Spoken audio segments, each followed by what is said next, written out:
Sa bawat hibla ng kahoy may kwento. Hindi ito basta materyales na pinulot sa gubat. Ito'y bahagi ng kalikasan, ng panahon ng katahimikan. At sa sandaling hawakan ito ng kamay ng isang taong may malasakit, nagsisimula ang isang ritual, ang paglilinis, ang pagplano, ang paghubog.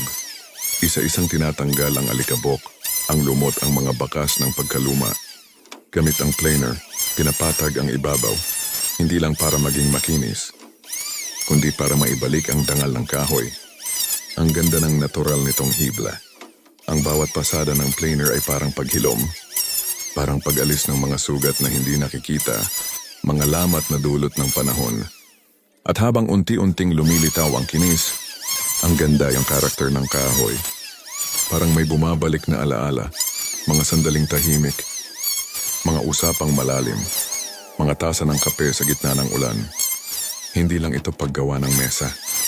Isa itong paglikha ng espasyo kung saan pwedeng maupo ang pagod, makinig ang tahimik at tumawa ang puso. Ang mesa ng kape ay hindi lang lugar para sa inumin. Ito'y altar ng samahan, ng pagninilay, ng paghinga sa gitna ng magulong mundo. At ang taong gumagawa nito hindi lang karpintero. Isa siyang alagad ng sining, tagapangalaga ng kalikasan, tagapagdala ng kapayapaan. Sa kanyang kamay ang kahoy ay nagiging tahanan. Sa kanyang mata ang bawat hibla ay may saysay. At sa kanyang puso, ang simpleng mesa ay nagiging simbolo ng buhay. Magaspang man sa simula, pero kayang pakinisin, ayusin, at gawing lugar ng pag-ibig at pag-asa.